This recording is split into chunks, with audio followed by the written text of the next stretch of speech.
በቃ እኔ መሞት ነው ያለብኝ በቃ ምክንያቱም በያስቤ ማለት ነው ከዛ ጊዮርጊስ ጃምቦ እጠጣለሁ ከተኛው በኋላ የሆነ ጸይም ሰውዬን በነጭ ፈረስ ይጋለበ ይመጣል ፈረሱ ነጭ ፈረስ ነው ይጋለበ ይመጣል ሁለቱ ኳሊቲዎችን እዚህ ጋርና እዚህ ጋር ይተቀጠቀኛል በኮቱ ፈረሱ ቲክቶክ ላይ ስለ ቅዱስ ገብርኤል አቶ ሳሙኤል ባሉ የሰንሻይል ባለቤት ምስክርነት እየሰጠ እኔ ቅዱስ ገብርኤል ለኔ ብዙ ነገር ታምር አድርጎልኛል እንደዚህ አድርጎልኛልና ቅዱስ ገብርኤልን ያመነ ባንደበቴ መድኃኒት አልወስድም እስከ መጨረሻው ድረስ ምን ነገር አልቀየርም እስከ ለተሞተ ድረስ ስለዚህ እቺን መዳኛ አድርግልኝ አልኩና ያችን ጠጣውና ተነሳውና ሰላም ጤና ይስጥልን ውድ የተግባር ሚዲያ አድማጭና ቤተሰቦቻችን በሙሉ እንደተለመደው ዛሬም በልዩ መሰናዶ በልዩ ዝግጅት ወደናንተ ብቅ ብለናል ተግባር ሚዲያን አዲስ ከሆናችሁና ካልተቀላቀላችሁት ሰብስክራይብ ያደረጋችሁ የደወል ምልክቱን በመጫን ቤተሰብ እንድትሆኑና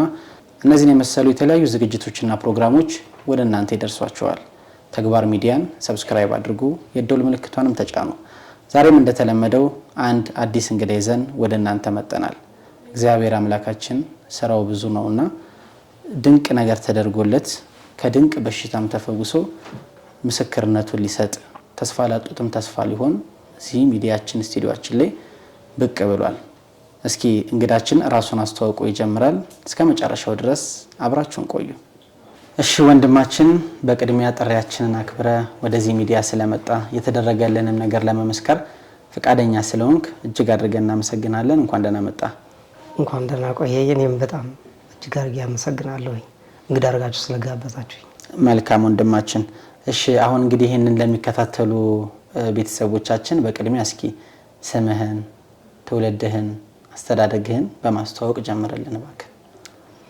እሺ ስሜ ታድዬ ደሴ ይባላልኝ የመጣሁት ከማዕከላዊ ጎንደር ልዩ ስሙ አዞ ከተማ ከምትባል ከተማ ነው እድገቴም እዛው ከተማ ነው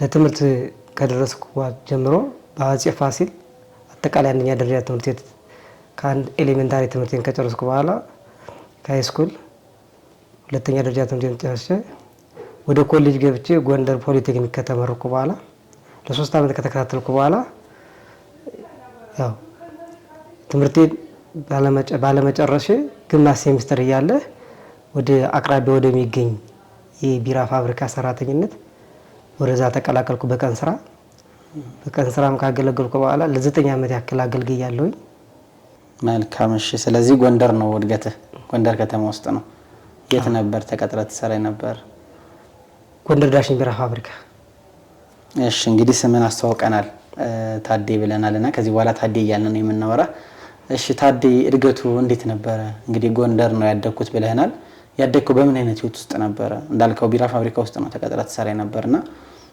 ያኔ ከቤተሰቦች ጋር ነበር ትኖር ነበር ወይስ ራስን ችለህ ነበር በመንፈሳዊ ህይወትስ ምን አይነት ህይወት ነበር በመንፈሳዊ ህይወቴ አጋጣሚ ሆኖ ያው በ1995 አካባቢ 96 ለ2 አመት ያክል ሎዛ ማርያም ያው ስመጥርናተኝ ሎዛ ማርያም ተበዘክሳል የሰንበት ተማሪ ነበርኩና ለ2 አመት ያክል አገልግያለሁኝ ከዛ በኋላ ነው ያው ህይወት ወጣ ወረድ ስላለው ከዛ ወጥቼ እንደገና ወደ ቤተሰብ ዝቅተኛ ቤተሰብ ነዋሪ ስለነበርኩኝ ራሴን ማስተዳደር ስላለብኝ እኔ ወደ ቀን ስራ ገብቼ ራሴን ስራ እንድሰራ አደረግና ከቤተሰቦች ወጥቼ ቤት ተከራይቼ ስራ እየሰራው ራሴን የህይወት ዘይቤ ስኖር ነበር በነገራችን ላይ በዚህ አጋጣሚ አድማጮቻችንን ለማስተዋወስ ሎዛ ማርያም እኛም ከተወሰኑ ወራት በፊት ሄደን ነበር ጥር 21 ቀን ተከብራለች ባልሳሳት የጥምቀት ማካተቻ ናት ሎዛ ማርያም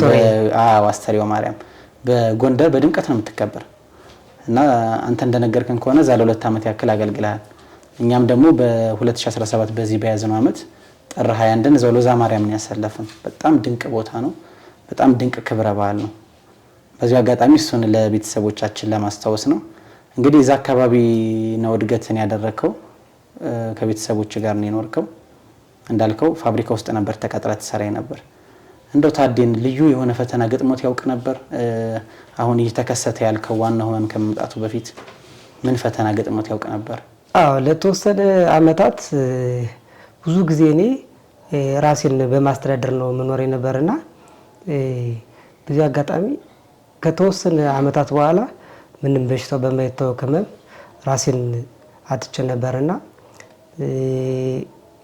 ህመሙ በማይታወቅ በሽታ ታምሜ ለብዙ አመት ያክል አልጋ ላይ ተኝቼ ነበር።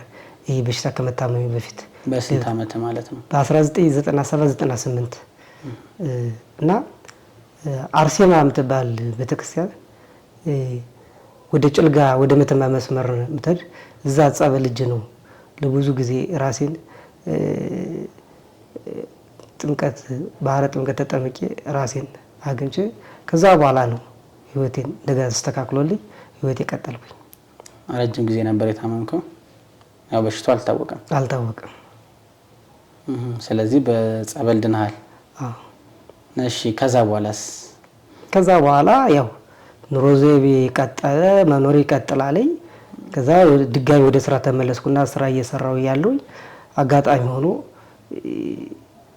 ህይወቴ መግፋት ስለነበረብኝ ስራ በመስራት ላይ ያለው ኩንታረት በሽታ የሚባል ታመምኩና ያው ኩንታረት ያው በመሰራበት የጠመቃ ክፍል ነው መስራ የነበርና ዳሽን ቢራል እዛ እየሰራው ያለው ያው ብዙ ጊዜ የመቀመጫዬን ያመኛልና ምንድነው የሚያመኝ ምናምን ያልኩኝ ሁሌ ያው አጋጣሚ ሆኖ ለሰው አልናገርም። ሚስጥረኛ የምታወራው ሰው መኖር ነበረበትና ያን ነገር ለማንም አላወራም። ለወንድሜ ነው አንዳንዴ የማወራው። ያመኛል፣ ሰውነቴ ይቀንሳል፣ የምግብ ፍላጎቴ ይቀንሳል እና ብዙ ጊዜ አቅሜ ላይ እየደከመ ይሄዳል። ከዛ ምንድነው ምናምን ስል በቃ መቀመጫ አካባቢ ላይ በቃ በሳምሳ ያመኛ ይቀር ምናምን ስል ከዛ ያ የባህል ሕክምና አለና እስኪ ወደዛ እንሄድ ምናምን ይለኛል። ከዛ ጎንደር ቀበሌ 6 አቦ ቤተክርስቲያን የሚባል አንድ አዋቂ አለና በባህላዊ መንገድ መድኃኒት የሚሰራ እና ከሱ እንሄድና 600 ብር ነው። በሰዓቱ ብዙ ነው እና ምንም ነገር አይጠቀምም። ሜዳ ላይ ወጣ ነው ምትድ ኦፕሬሽን የሚያደርግህ በምላጭ ሶፍት ምናምን እና መድኃኒት አስገባልኝ። ሳምንት ያክል በጣም ተሰቃየሁኝ። ምክንያቱም ከዛ በኋላ መቀመጥ አልችልም፣ መነሳት አልችልም። በጣም ተሰቃይቼ ስኖር ከዛ በኋላ መጨረሻ አካባቢ ያ በሽታው ወጣልኝ። ኩንታሮቱ ከወጣልኝ በባህል ሕክምና ወጣልኝ። ከወጣልኝ በኋላ ግን ድጋሚ ሰውነቴ ማገገም አልቻለም። እንደገና ደግሞ አቅሜም ደከመ። ከዛ ያው እዛ ፋብሪካ ላይ መስራት ስለማልችል ወደ ከተማ ወጣሁኝ። ወደ ከተማ ምክንያቱም የምሰራበት መስሪያ ቤት ከባድ ስለሆነ ስራው ያ መስራት ስለማልችል ከምን ያህል ጊዜ በኋላ ነው ድጋሚ ኩንታሮቱ ይወጣል? ድጋሚ ሳይሆን ኩንታሩ ከወጣ በኋላ በቃ ድጋሚ መስራት አልችልም። ምክንያቱም አቅም የለኝም፣ ጉልበት የለኝም፣ ምግብ ስለማልጠቀም ማለት ነው። ከዛ በኋላ ወደ ከተማ ወጣሁና ለውዝ መሸጥ ጀመርኩኝ፣ አገዳ መሸጥ ጀመርኩ፣ ብርቱካን መሸጥ ጀመርኩኝ። ከዛ ራሴን የሆነ ነገር ሰብሰብ ሳረግ ድጋሚ ወደ ፋብሪካው መመለስ ጀመርኩኝ። ከፋብሪካው ተመልሼ ለ3 አመት ያክል ሰራሁኝ። እሺ ለ3 ያክል አመት እንደሰራሁኝ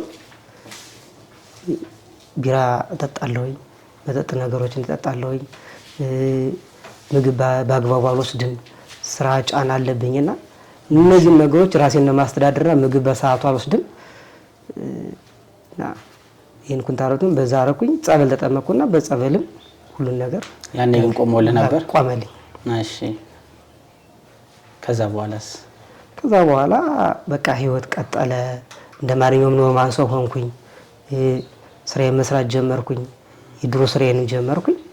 ከዛ ሲቀጥል እየሰራው ያለው በነበርኩበት ሰዓት ድንገት ከ3 እና ከ4 አመት በኋላ አሁንም ሰውነቴ የመቀነስ ላበት የማለት የምግብ ፍላጎትም ዝገት ምግብ ሲሰራ ይሸተኝና ያመኛል እና በባህል የወፍ ይባላል እና ወይም ሂፓታይተስ የሚባለው የጉበት በሽታ የሚባለው ነገር አለና እሱ ይዟል ምናምን ተባልኩና በባህላዊ መንገድ አሁንም ለ14 ቀን ሽንት ላብራቶሪ የሚሰጣልና እሱ ታይቶ የሚታጠን አለ እና እሱ በባህል ሕክምና እሱ ለ14 ቀን ከታጠንኩ በኋላ ድጋሚ ስታይ ከባህላዊ ሕክምና አሁንም ትንሽ ይቀርዋልና ለ4 ቀን ድጋሚ ይሰጥ ተባልኩኝ። እዛ ለ4 ቀን ከተሰጠ በኋላ ድጋሚ አሁንም ስታይ የለብህም ከዚህ በኋላ ድነሃል አለኝ። እሺ ከዛ ያው ጨጓራ ትንሽ ያመኛል እንጂ ያኔ ላበት የሚለውም ተወኝ፣ ሰውነቴ ያለው ድካም ነገር ስርር የሚያደርገኝም ተወኝና ከዛ ወደ ስራ ለመመለስም ዳዲ በምልበት ሰዓት አሁን አጋጣሚ ሆኖ ሰውነቴ እየቀነሰ መጣ። ከዛ ወንድሜ አጋጣሚ ሆኖ ዲያቆን ሻምበል ደሴ የሚባለው ሕክምና የዘመናዊ ሕክምና መውሰድ አለብህ ምናምን አለኝና ዘመናዊ ሕክምና እያንዳንዱ ሕክምና ስነድ በሽታው ሊገኝ አልቻለም። እዛው ጎንደር ውስጥ ጎንደር ሆስፒታል ከዛ ግል ክሊኒኮች ሁላ ሄድን፣ ምንም ነገር የለም፣ መፍትሄ የለም። ይሄ ነው የሚባል በሽታ ምናምን ሊገኝ አልቻለም። በቃ ይሄ የምግብ ችግር ነው። ስለዚህ ምግብ እስኪ በአግባቡ ይወሰድ አለኝ። ከዛ ያው በራሴ ስላስተዳደር ስለነበር እስኪ ወደ እኔ ይምጣና አለና ወደ እሱ ቤት ይዞኝ ሄደ። ከእሱ ቤት ሕክምና እያረኩኝ እየተከታተልኩኝ ምግብ እየተጠቀምኩ ምንም ለውጥ የለም። ከወንድሜ ቤት ማለት ከወንድሜ ቤት ከዛ ድጋሚ ወደ ሕክምና ይዞኝ ሄደ። ወደ ሕክምና ይዞ ሲሄድ እያንዳንዱ ቢያንስ ከ20 ሺህ ብር እያንዳንዱ ሕክምናዎችን ጨርሷልኝ። ሁለተኛ ዙር ስነድ ሲቲ ስካን ይታይ ተባልኩኝ። አርያም ይባላል ክሊኒኩ። ሁለተኛ እዛ እጅ ስታከም ይሄ እንኳን ትንሽ የኩላሊት ችግር ያሳይበታልና እስኪ ሲቲ ስካን አልትራሳውንድ ምናምን መታየት አለበት፣ እንደገና መደረግ አለበት ተባልኩኝ። ስንት ዓመተ ምህረት ላይ ነበር? 2012 መጨረሻ አካባቢ ላይ። እሺ ከዛ ልክ ያንን ነገር ከታየው በኋላ ለካ ኩላሊቲ በአጋጣሚ ሆኖ ፌል አድርጓል። ሁለቱ ፌል አድርጓል። ከዛ ያሁን ያላቀም ወንድሜ ውጤቱን ሰምቷለኝ። 8 ሰዓት ነበር ቀጥሮ የሚሰጠን ውጤቱ። ልክ ስነድ አይ ዛሬ አትሄዱም ነገ 6 ሰዓት ኑና ውጤት ትወስዳላችሁ አለ እና ወንድሜና ዶክተሩ ተነጋግረዋል። ምክንያቱም ደንግጧል። ሐኪሞች አረጋግጠዋል። እኔ አላውቅም፣ ቤተሰብ ያውቃለኝ፣ ተረብሿል። ቤተሰብ የሆነ ለኔ አዲስ ነገር አይደለም። ምክንያቱም ምንም አውቀው ነገር የለም። እንደ ማንኛውም ሰው ቆሜ መሄድ እችላለሁ፣ እራመዳለሁ፣ እበላለሁ፣ እጠጣለሁ። ምንም ነገር የሰማኝ ነገር የለም። ቤተሰብ ግን ተረብሿል እና የሆነ እንክብካቤ ምናምን ያደርጉልኛል። እኔ አላውቅም። የሚያስፈልገኝ ነገር ስጠይቃቸው ያመጡልኛል። ለካ እነሱ ተረብሿል፣ ቴንሽን ሆነዋል። ከዛ ጠዋት ቁርስ ምናምን በላንና እስኪ እንሄድ ምናምን ወደ ሆስፒታል ምናምን ሲል እዛ ሚኒባስ ጠራና ሚኒባስ ቤተሰብ እንዳተሰብስበን አክስት፣ አጎት፣ ወንድሞቼ ምናምን እናቶች ሆነው ሄዱ። አጋጣሚ ነው 2 እናት አሉኝና አንዲት አሳዳጊ ናት፣ አንድ ወላጅ እናት አለችኝ። እና ተሰብስበን ስነድ የሆነ ደነገጥኩኝ። ምክንያቱም የት ነው የሚሄዱ ምናምን ብዬ ወንድሜ ሳማክረው አይ እነሱ ጥሪ ቦታ ነው የሚሄዱ፣ እናንተ ግን ወደ ሕክምናው ነው የምንሄድ ምናምን አለኝ። ከዛ ሄድን። ስንገባ ወረፋ ነው፣ ቅድሚያ ለኔ ተሰጠኝ። እንዴት ቅድሚያ ይሰጠኛል የሚለው የሆነ በውስጤ ጥያቄ ተነሳብኝ። ከዛ ስገባ አስታማሚ አንድ ሰው ነው የሚገባ፣ ግን ስንገባ ሁሎች ገቡ። ውጤት ሊነገራችን። ከዛ ፊት ለፊት ቁጭ ብሏል። ዶክተር ወርቅ አገኘው ይባላልኝ፣ የኩላሊት ስፔሻሊስት ዶክተር ነው። ከዛ እንዴት ነው ደህና ነው ወይ ምናምን የሚል ጥያቄ ጠየቀኝ። አንተ ግን እንደው በሰዓቱ ምን ውጤት ይነግሩኛል ብለህ ነበር ያሰብኩት? ምክንያቱም እስከዛ ድረስ እኔ ምንም የማውቀው ነገር የለኝም። ምክንያቱም እኔ ወፍ የሚባል በሽታ፣ ጉበት የሚባል በሽታ እሱ እንዳመኝ ነው የማውቅ፣ ጨጓራ እንዳለብኝ ነው የማውቅ። ከዛ ውጭ ሌላ ምንም ነገር የለም እና የምግብ ፍላጎት መዝጋቴን ብቻ ነው የማውቅ እንጂ ሌላ ነገር ምንም የለም። ይሄ ነው ሙሉ ሰውነቴን የሚያመኝ ነበረ። ከዛ እንዴት ነው ደህና ነህ ምናምን ሲለኝ እግዚአብሔር ይመስገን ደህና ነኝ አልኩት። ምን ይሰማል ምናምን ሲለኝ ምንም የሚሰማኝ ነገር የለም፣ ሁሉም ነው የሚያመኝ ምናምን አልኩት። ከዛ ሻምበል ምን ትላለህ ምናምን ሲለው ያው እንግዲህ ያለን ነገር ማንኛውም ነገር ያው ቤተሰቡ ነው የመጣ ያለንን ነገር ሁሉን ነገር እናደርግለታለን።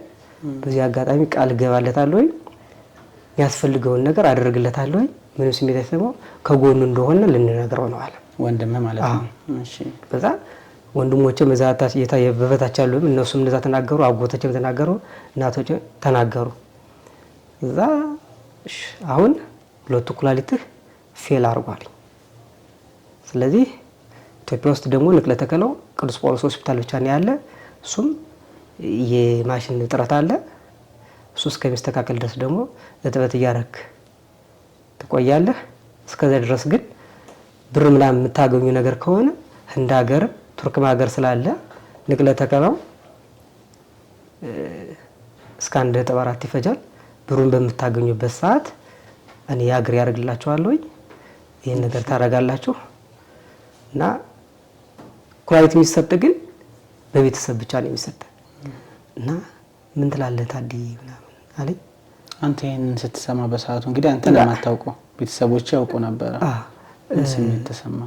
እዛ ምን ተሰማ መስለኝ አይ እንዴት የሞተ ሰው ምን ተሰማ እንዴት ትለኛለህ? የሞተ ሰው ይናገራል ምናምን ብዬ ያን ተናገርኩና በጉንጮቼ እንባ ምናምን ሲቀዘቅዘኝ ነው የሚሰማኝና ከዛ በቃ አዲስ አበባ መሄድ አለበት ተባልኩ። ሐሙስ ቀን ነበረ። ዓርብ ቀን ነው መሄድ ያለብኝ። ከዛ ቤተሰብ በጣም ደንግጦ ስለነበረ ትኬት ሲቆርጥልኝ 3200 ብር መቆረጥ እያለበት 6400 ብር ቆረጡ። አይዲ የለውም ውጭ ዜጋ ነው ብለው፣ ምክንያቱም በመደንገጣቸው የተነሳ ቤተሰብ። ከዛ ተክለ ሃይማኖት ሆስፒታል መጥቼ ከእጅ ላይ ካቴተር ማድረግ ስለነበረብኝ ካቴተር የምታጠብበት ዘላቂ የምንገር ካቴተር እስከሚደረግልኝ ድረስ እጥበቱ ይሄኛው ዘላቂ ስላልሆነ ይሄኛው እጅ ላይ ያለው ግን ለ8 ዓመት ስለሚያገለግል ብር ባይገኝ እንኳን እስከዛ ድረስ የእድሜ ማራዘሚያ ነው እንጂ ሌላ ምን መፍትሄ የለውም። ከዛ አጋጣሚ ነው ዶክተር ነብዩ ይባላል ከአሜሪካ እንደመጣ እድለኛ ነኝ። ከአሜሪካ እንደመጣ ቀጥታ መጣው የተክለ ሃይማኖት ሆስፒታል። ከጎንደር አዲስ አበባ መጣ ማለት ነው። ከጎንደር አዲስ አበባ መጣ ተክለ ሃይማኖት ሆስፒታል 9 ሰዓት ከምናምን ደረስኩና ብር ማስያዝ አለብኝ። ቅድሚያ ብር አስያዝኩኝ። ከዛ በኋላ 4 ሰዓት ከምናምን ላይ ወደ ኦፕሬሽን ከዛ ታድዬ ደሴ 4ኛ ፎቅ ትፈልጋለህ ምናምን ሲል ደነገጥኩኝ። እሺ ከዛ ልክ ኦፕሬሽን ክላስ ገባ ልብስና ውልቅ ታልኩና የሆነ ሸራ አለበሰኝ። ከዛላ ብርዱ በጣም ነው የሚበርድ ግቢ ውስጥ እዛች ሩም ውስጥ። ከዛ በኋላ የት ላይ ነው ኦፕሬሽን የሚደረግ ምንድነው መሆኑ? በቃ በጣም ቴንሽን ሆንኩኝ። ከዛ ሲቀጥል ምንድነው ከ30 ደቂቃ በላይ ከዛ ሩም ዘግተውኝ ነርሶች ዶክተሮች ምንም መምጣት አልቻሉም። ከዛ ወዲያው ከ30 ደቂቃ በላይ ከቆየ በኋላ ዶክተሩ መጣ። አልጋ ላይ እንድተኛ አለኝ። አልጋ ላይ ተኛሁኝ። ከዛ ኤሌክትሪክ ነገር ከእጅ ከግሬ ምናምን አረገልኝ። ከዛ ስንት ጊዜ ነው እጥበት ከጀመርክ አለኝ። እጥበት ምንድነው አልኩት። ምክንያቱም ስለ ኩላሊት በዛን ሰዓት ምንም ማውቀው ነገር የለኝም። ከዛ ይቅርታ ምናምን አለኝ። ከዛ በኋላ የሆነ ነገር ወሬ ምናምን እያወራኝ ራሴን ሳትኩኝ አላውቅም። ምክንያቱም የሆነ ነገር ወሬ ሲያወራ ብቻ ነው። ከዛ ልክ ስነቃ እጄ እዚህ ጋር ኦፕሬሽን ሆኖ አለኝ። ካንገቴ ገመድ ገብቶለት 90 ዲግሪ ላይ እንደዚህ እጄ ሆኗል ተሰርቶል። ያ ለኔ አስፈላጊ ነገር ያልነበረም በሰዓቱ ለሷ መልስ መመለስ በቃ በጣም ያመመኝ ነበር። ከዛ ወጣሁኝ። ራይድ ጠራንና ሩም ካዝነበት አልጋርነ አዳርነ። ከዛ ለወንድሜ ደወልኩና አንተ እንደ ከብት ታሳርደኛለህ ቢያንስ ንሳ እንኳን ሳልገባ እንዴት አድርገህ ታሳርደኛለህ ምናምን ብዬ ለወንድሜ ደወልኩለት። ልድን እኮ ትድናለህ አይዞህ ምናምን አለኝ። ምክንያቱም እኔ ራሴን በጣም ውስጤ ተሰምቶኛል። እያንዳንዱ ነገሮች የሚራመዱ ነገር ስለማላውቃቸው ስለ በሽታው ምንም ነገር ህንቱም ስለሌለኝ በቃ እያንዳንዱ ነገር መሞቱላ ነው ይመስለኝ ነበር። ከዛ በቃ ካቴተሩን አሰርቷልኝ ይምጣ ወይ ብሎ ለዶክተሩ ሲደውለት ችግር የለውም ሰኞ ጧት ይምጣ አለ። ጎንደር ላይ መጀመሪያ ላይ ተከታተለ። እሺ ከዛ እሁድ 6 ሰዓት አካባቢ ነበር ፍላይቴ ወደ ጎንደር ሰድ። ጎንደር ኤርፖርት ላይ ወጣቱ ቤተሰብ ምናምን መኪና ምናምን ይዞ ሲጠብቁኝ በቃ ውስጤ በጣም ተረበሸ ከመሙ በላይ ደግሞ ቢካተማ ይዞ ታዲያ ትድናለህ እንደዚህ ትላለህ ምናምን አይዞህ ድናን እኮ ችግር የለውም ምናምን በቃ ሲሉ ውስጤ በጣም ተሰማኝ። ቢካተም ቁም እየሄድኩ ልሞት ነው ወይ ይሄ ነው መጨረሻዬ ምናምን ብዬ ከዛ በኋላ ቤተሰብ ሁላ አለ ምናምን በጣም ቻሌንጅ ሆነብኝ። ግን ቤት ከሄድኩ በኋላ ምግብ መብላት ነበረብኝ። ምግብ ለመብላት ስል በጣም የተቸገርኩበት ምንም አይነት ጨው አያስፈልግም እና ጨው የሌለው ምግብ ለመብላት ደረቅ እንጀራ መብላት እንደማለት ነው። በቃ በጣም ቻሌንጅ ያደረገው ህይወቴን ደግሞ አንድ ጉራሽ እንኳን መዋጥ አቃተኝ።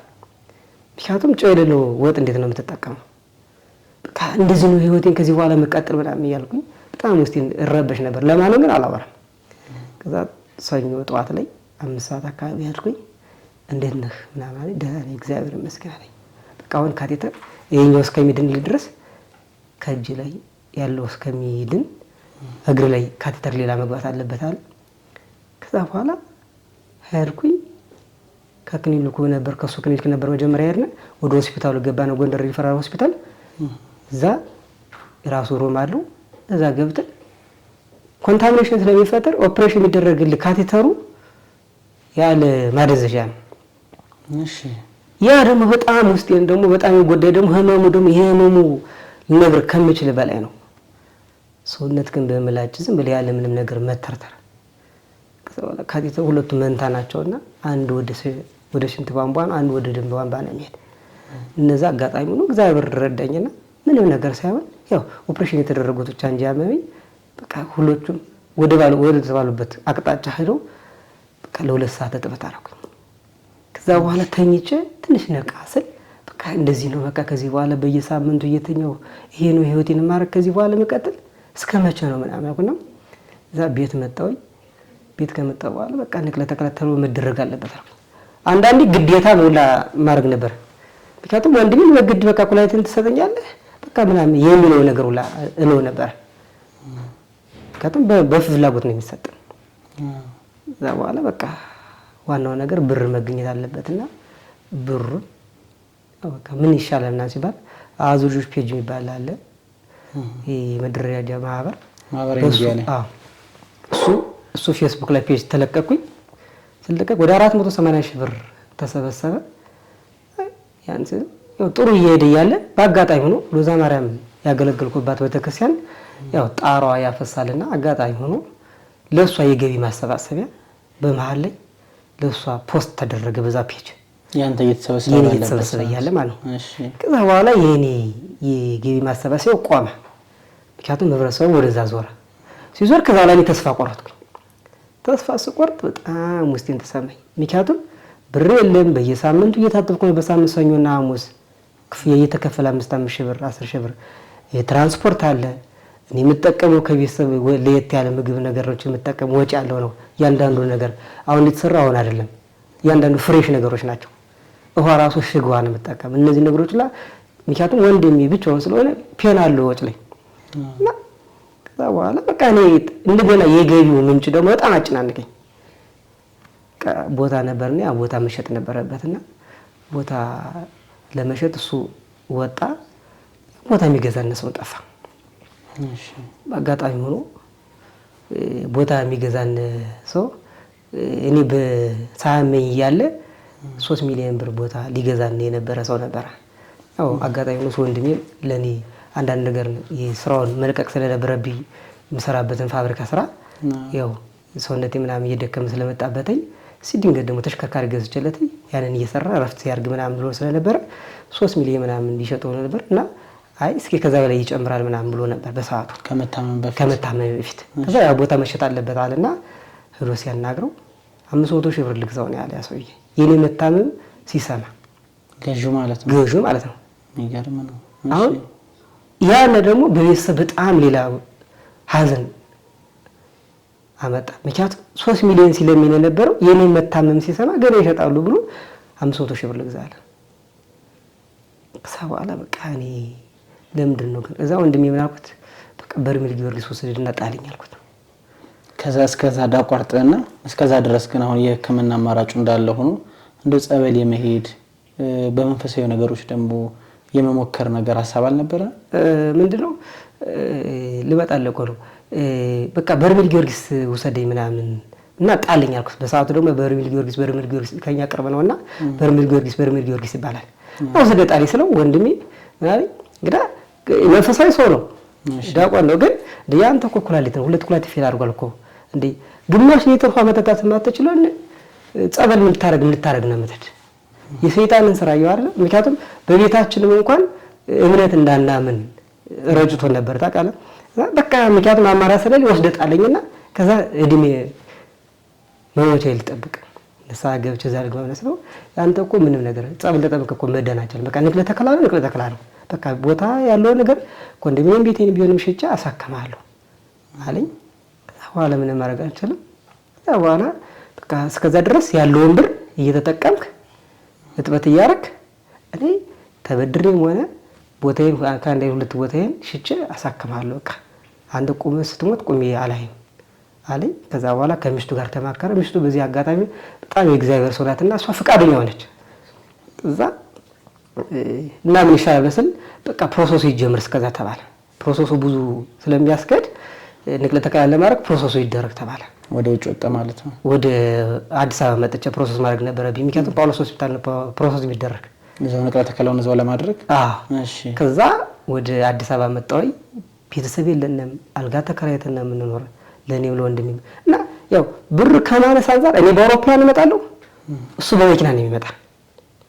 አስተማሚ ማለት ነው። አስተማሚ ኩላሊት የሚሰጠኝ ነው እንጂ ነው የሚያስተማሚ። እኔ ቁሜ እኮ እራመዳለሁ፣ ግን ኩላሊት የሚሰጠኝ ወንድሜ እሱ በመኪና ነው የሚመጣ። ምክንያቱም ወጪ ላለማብዛት እኔ በአውሮፕላን ነው የምመጣ፣ ምክንያቱም ብዙ ጉዞ ለማድረግ በመኪና። ከዛ አልጋ ይዘን ጳውሎስ ሆስፒታል ፊት ለፊት ለቅርበቱ ብዬ ጎልደን ፕሪንስ የሚባል አለ፣ እዛ አልጋ ይዤ ነው የምቀመጥ። ከዛ እየኖርኩ እኔም ማረጋትን ሕክምና እሱም ያደርጋል እና ጳውሎስ ሆስፒታል ደም ምርመራ ብቻ ነው እዛ የሚያደርግልህ የ150 ብር ምርመራ። ከዛ ሌላው እያንዳንዱ ናሙና ውጭ ላይ ነው የሚደረግ እና የውጭን ደግሞ የገንዘብ መጠን ደግሞ እያንዳንዱ አዲስ አበባ ያሉትን እያንዳንዱ የግል ክሊኒኮችን አደረሰን። በቃ ማያዙ ቦታ የለም። ገንዘቡ አለቀ። 300 ምናምን ሺህ ብር ሆነ። ከዛ ላይ ያመኝ ነበር። ምክንያቱም ገንዘቡ እያለቀ ሄደ። ቢያንስ ያን ትራንስፖርት ሙላ ልናጣ ነው የምንመላለስ። በየ15 ቀን ነው ከአዲስ አበባ ጎንደር የምንመላለስ። ከዛ በላይ አልጋ ነው የምንስ።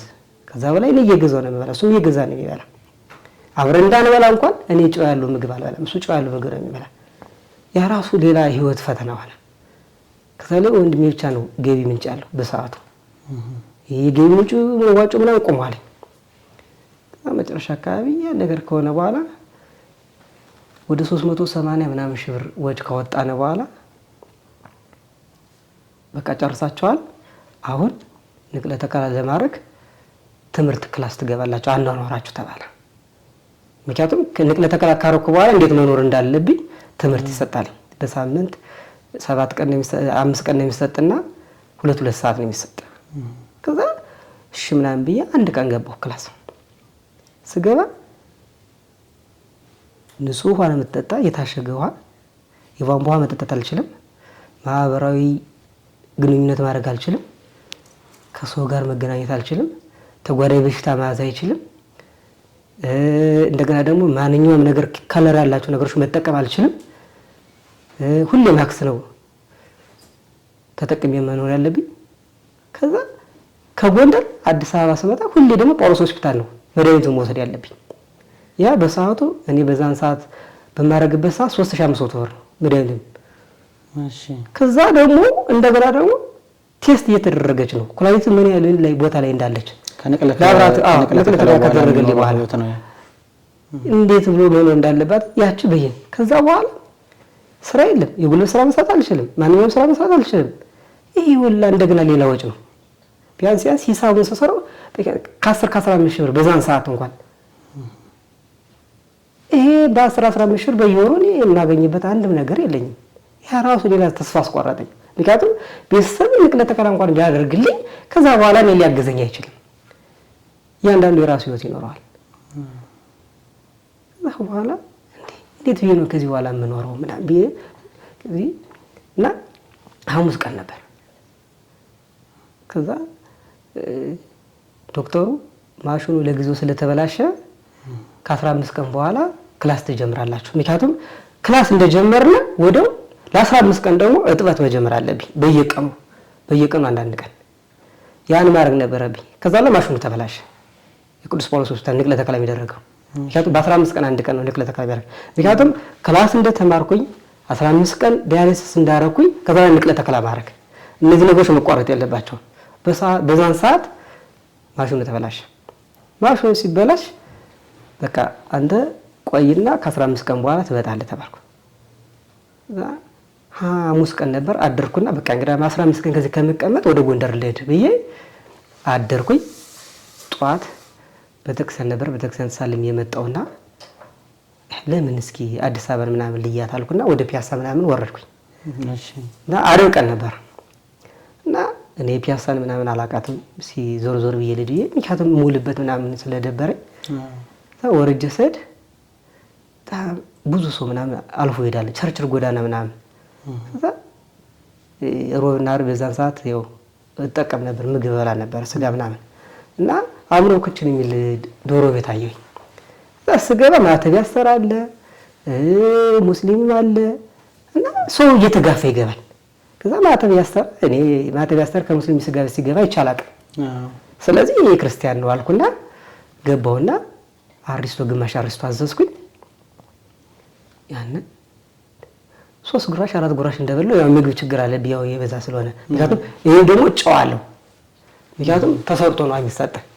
ከዛ በኋላ እንዳያመኝ ፍራቻ ስለነበረብኝ ትንሽ ልብል አልኩና ከዛ በኋላ እኔ ምግብ ምናምን እኔ ባደኩበትም ቴካዊ ምናምን አድርጌ አላውቅም።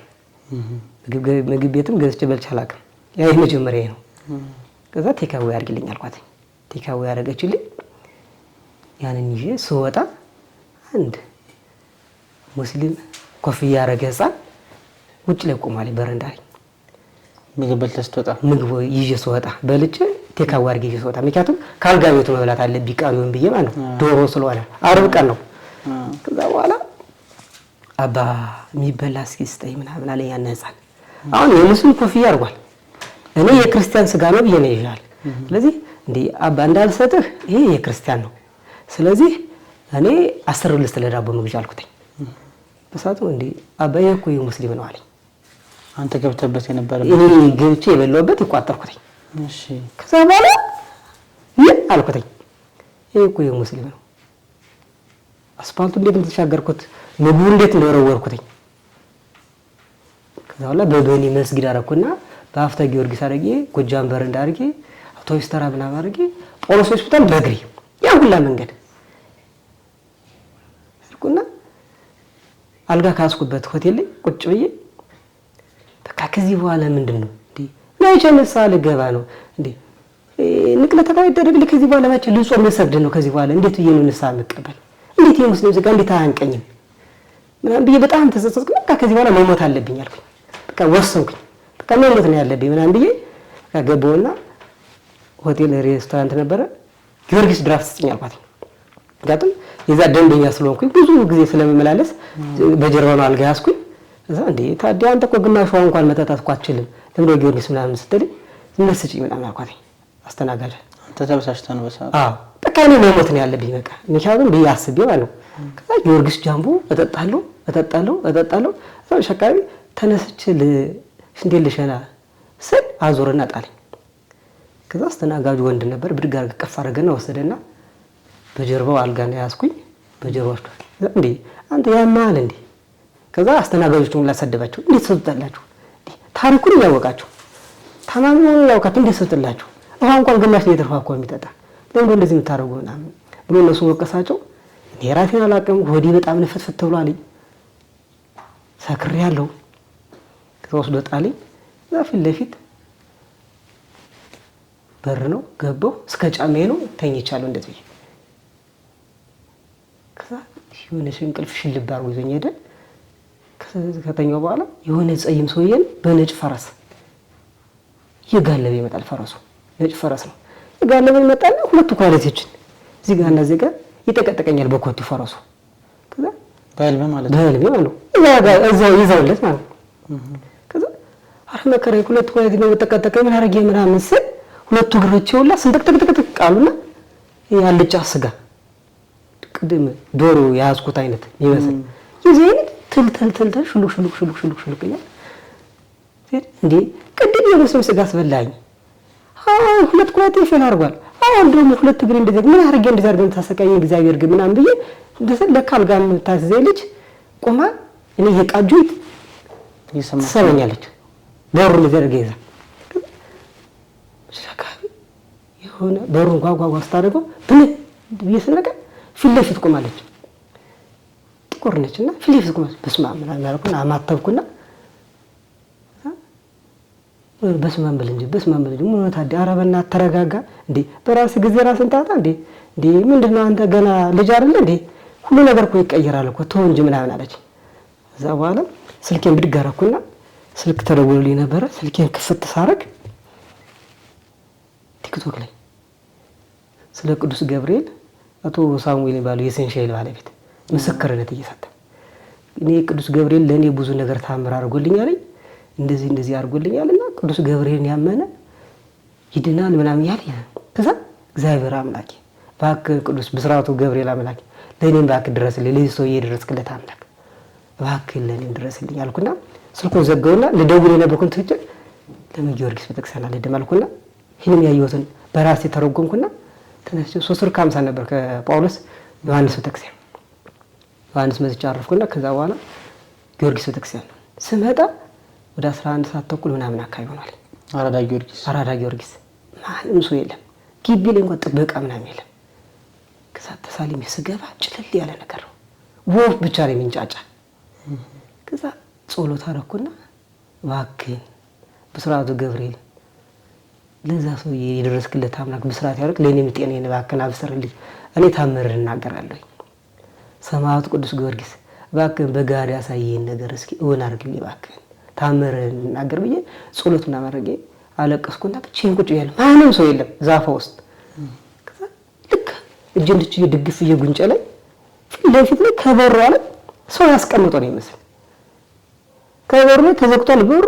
ግማሽ ሊትር ውሃ ድግፍ ብላለች ቤተክርስቲያኑ በር ላይ። ከዛ እኔ ውሃ ይሁን ጸበል ይሁን ምን ይሁን መርዝ ይሁን ምናምን አላውቅም።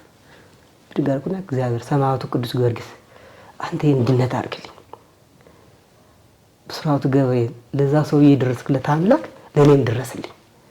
እኔ በሕይወት ዘመኔ ከዚህ በኋላ እምነቴንም አልቀይርም፣ በአንደበቴ መድኃኒት አልወስድም፣ እስከ መጨረሻው ድረስ እምነቴን አልቀይርም፣ እስከ ዕለተ ሞቴ ድረስ።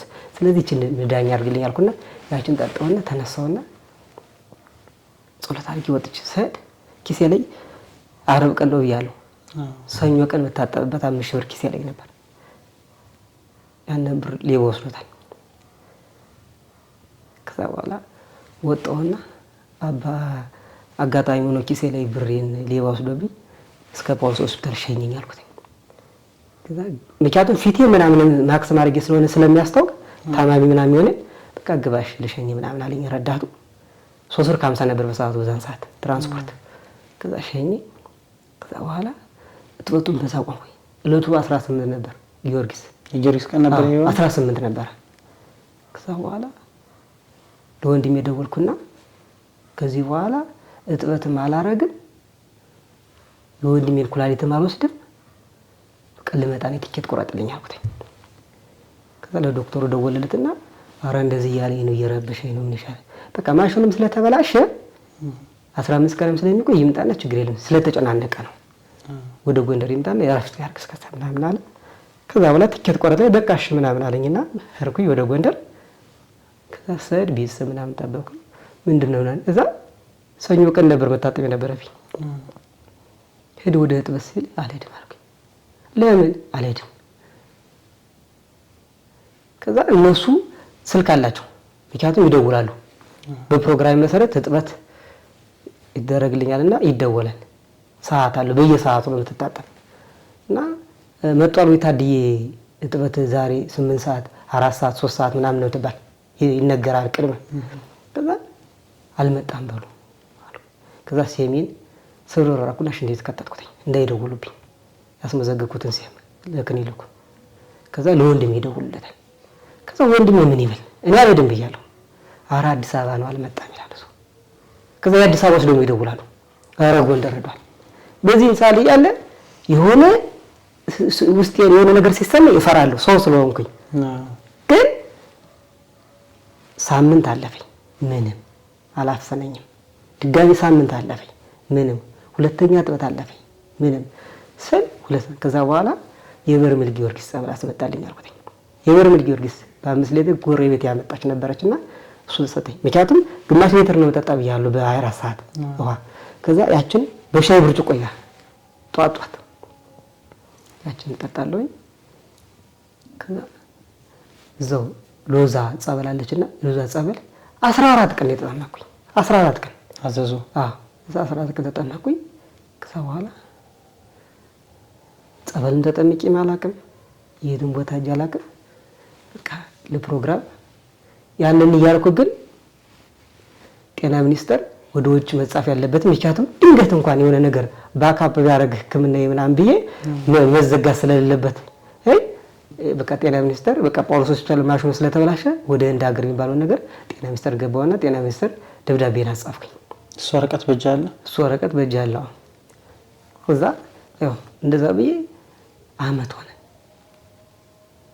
አመቴ እጥበቴን ካልኩ በኋላ ነርሷ ትደውልኛለች። ምክንያቱም ፈራት ባያለች እንዴ የሆነ ሰዓት ላይ በቲክቶክ አየችኝ። ይሄ ልጅ ግን አለ እንዴ ምናምን ብላ ደነገጠች። ንቅለ ተከላ አድርገህ ነው ምናምን አለች። ኧረ አይደለም እንደዚህ እና በጣም ትደነቃለቻችን ነርስ እና እኔ እኮ በቃ ስትቀር እኮ በቃ ያው ሰው እንደሚያስበው ነገር በቃ የሆነ ነገር ሆኖ ነው ምናምን እል ነበር እና ያለች በጣም ነው እሷ ራሱ ውስጥ እና እኔ በዚህ ምክንያቱም ኩላሊት የታመመ ሰው ምናምን ይኖራል። ግን እንደኔ ግን 2 አመት ዲያሊሲስ አድርጎ እጥበት አድርጎ 2 አመት ግን እጥበት ያቆመ ሰው እኔ እስከዛሬ ሳይንስ እኔ ጎግል ሳረገ እስከዛሬ አልሰማሁም። ምክንያቱም እምነት እግዚአብሔር ካመንከው እኔ ከማንም በላይ አማኝኛ አይደለም፣ ጿሚ ሰጋግኛ አይደለም። እኔ ዘማዊ ወንበዴ ነኝ። ግን እግዚአብሔር ደግሞ በአንተ የሆነ ነገር ሊሰራ ሲፈልግ ደግሞ ከምንም ብል ሊያነሳ ይችላል። መማሪያ ያረጋል እና ለስቱ ኩላሊት ፌል አድርጎ 2 አመት እጥበት አድርጎ እንደገና የተመለሰለት ባክ አድርገለት ካንሰር፣ ቲቪ፣ ኤችአይቪ፣ ስኳር ምናምን ሊድን ይችላል። ኩላሊት ግን 2 አመት በሳይንስ ደረጃ በዛን ሰዓት በምን ጠይቀው ሰዓት ዶክተሩን ከዚህ በኋላ ፌል ካረገ ፌል አረገ ነው፣ ባካፓ አረገም ከዚህ በኋላ ዴድ ያረገ ኩላሊት መመለስ አይችልም ነው ያለ እና እኔ ሁሌም ይደንቀኛል እና እኔ እንዴት አይነት ጸጋ ነው እግዚአብሔር አንዳንዴ ጸጋ ሲሰጥህ እግዚአብሔር ያው ሰው እንዲማርበት ነው እና እኔ ደግሞ እግዚአብሔርን ሌላ ሰው እንዲማርበት ነው እኔን ትምህርት ቤት ያደረገኝ እና ሰው ደግሞ የቤቱ የተኛ ሰው ይኖራል ተቸግሮ የኢኮኖሚ ችግር ያለበት ኢኮኖሚ አግኝቶ ኩላሊት ማያገኛለ ግን እግዚአብሔርን ግን የትም ማንኛውም ኃጢአተኛ ሆን አንድ ቀን ከንጹህ ልብ ዝም ብለህ ተነስተህ እግዚአብሔር እባክህን ማረኝ ካልከው ይደርስልሃል እና ማመን ትልቅ ዋጋ እንዳለው እኔ በህይወት ዘመን ያገኝቻለሁና በጣም የሚገርም ነው። ዲያሊሲሱን ካቆምክ በኋላ ስንት አመት ሆነው? አሁን 2 አመት ሆነኝ ዲያሊሲሱን ካቆምክ። እሺ እንግዲህ የተደረገለ ነገር በጣም የሚደንቅና ለበርካቶች ተስፋ የሚሆን ነገር ነውና እንደው የመርሃ ግብራችንን ማጠቃለያ እንዲሆን አድርገን በዚህ ሰዓት ልክ እንዳንተ በህመም ውስጥ ላሉ በተስፋ መቁረጥ ውስጥ ላሉ ሰዎች ምን መልእክት ታስተላልፋለህ? ያው እኔ መልእክት ማስተላልፈው የሰው ልጅ ካመነ ሁሉም ነገር እንደሚደረግለት ነው። ምክንያቱም የማይቻል ነገር የለም ለእግዚአብሔር ሁሉ ነገር ቀላል ነው እና አይሆንም አይደረግም ተብሎ በሰው ዘንድ የተደመደመ ነገር እንደሚደረግ በእኔ ታሪክ መማር ይቻላል እና ሰው ልጅ ትንሽ እንኳን ምንድነው የሚል መጽሐፉ እንኳን የሰናፍጭ ቅንጣት ያክል እምነት ቢኖርህ ይህን ዛፍ ተነቅል እዛ እንድትለው ይሆናል የሚል የመጽሐፍ ቅዱስ ቃሉ እና የሰው ልጅ እኔ ኃጢአተኛ ነኝ እኔ በደለኛ ነኝ እኔ እንደዚህ ስላል አይደለም ግን አንድ ቀን ቢሆን እንኳን ከንጹህ ልቡ እግዚአብሔርን ከጠየቀው በደላችን ክፋታችን ረስቶ መልካም ነገር እንደሚያደርግልን የትምህርት መሆን ይችላል።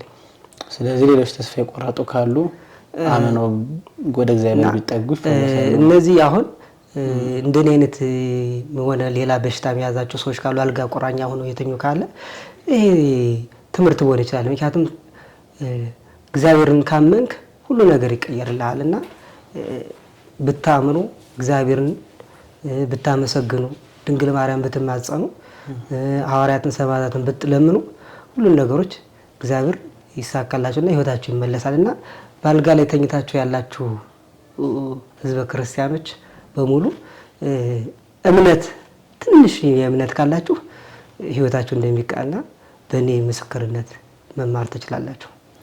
ማመስገን የምትፈልጋቸው አካላት ካሉ የመጨረሻ ዕድል ስጥ። በጣም ላመሰግነው የምችለው ያው ያው አንዳንዴ መሰጠት ነው። እግዚአብሔር የሆነ ነገር ሊሰጥ ሲል የሆነ ነገር ያስቀምጣልና እኔ ወንድም ማለት አልችልም።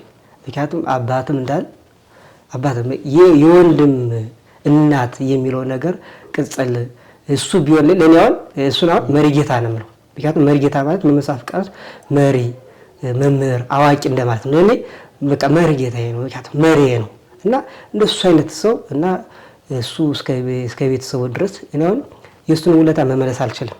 ግን እግዚአብሔር ፈቅዶ ደግሞ 2 ልጆች አሉት የእነሱን ፍሬ የሚያይበት እድሜ ይስጠው ነው የምለው እና ለውድ ባለቤቱ ደግሞ ሰላማዊት ገብረሕይወት ትባላለች። እስከ እናቷ እስከ እህቷ ደግሞ እግዚአብሔር ይስጣት። ወንድሞቼ በሰዓቱ ደግሞ ወንድሞቼ እኔን የምሰጠው ኩላሊት ያሉኝ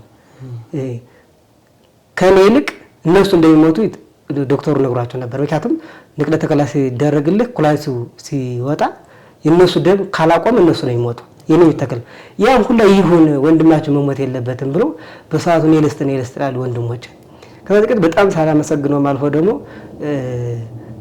የወንድሜ ጓደኛለን የሸዋስ ይባላልና አንድ ቀን ሰላም ብሎኝ አያውቅም።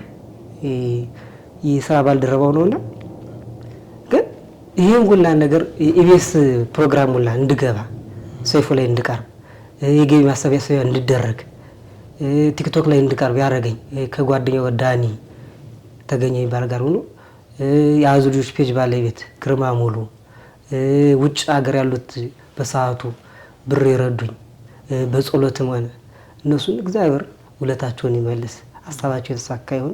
ከወጭ በጸሎት ላገዙኝ ለሚወዱኝም ለማይወዱኝም እግዚአብሔር ልቦና ይስጥልኝ። በጣም አመሰግናለሁ። እና ደግሞ ከዚህ በመቀጠል ደግሞ አንተም ደግሞ ና ብለህ ጠርተህ ደግሞ ከዚህ ደግሞ እንደዚህ ይህን ምስክርነት መስክር ለዓለም አንተ ተናግረን ለዚህም እግዚአብሔር አንተን ደግሞ በጣም አመሰግናለሁ። እግዚአብሔር ይስጥልኝ። እሺ ወንድማችን ጥሪያችንና ክብራ ስለመጣ እንዲሁ ምስክርነትን ለመስጠትም ፈቃደኛ ስለሆንክ እጅግ አድርገን እናመሰግናለን። ይህንን ፕሮግራም በመላው ዓለም ሆናችሁ የምትከታተሉ ኢትዮጵያውያንና ኤርትራውያን የዛሬው መርሃ ግብራችን ሁለቱን ኩላሊቱ ፌል አድርገውበት ለ2 ዓመት ያክል ያለማቋረጥ እጥበት ሲያደርግ የነበረው ወንድማችን በቅዱስ ጊዮርጊስ ምልጃ በእግዚአብሔር ቸርነት በጸበል አማካኝነት ከበሽታው ሙሉ ለሙሉ ተፈውሶ እንግዲህ እጥበት ካቆመ 2 ዓመት ገደማ ተቆጥሯል። ይህ ምናልባትም በመላው ዓለም ይህ መረጃ እስካለን ሰዓት ድረስ የመጀመሪያው ሊሆን ይችላል። ማንም በሁለቱም ኩላሊቱ ፌል አድርጎ ድጋሚ ስራ የጀመረለት ሰው እስከዛሬ ድረስ በሕክምናም ሰምተናናቅም በሌላ መንገድ ሰምተናናቅምና የወንድማችንን ምስክርነት ነው የተመለከታችሁት። የተግባር ሚዲያ ተከታታዮችና አድማጮቻችን አብራችሁን ስለቆያችሁ እጅግ አድርገን እናመሰግናለን። ይህንን ሚዲያ ሰብስክራይብ ካላደረጋችሁ ሰብስክራይብ አድርጉት፣ የደወል ምልክቷንም ተጫኑ። በሌላ ዝግጅት ዳግም እንመለሳለን። መልካም ጊዜ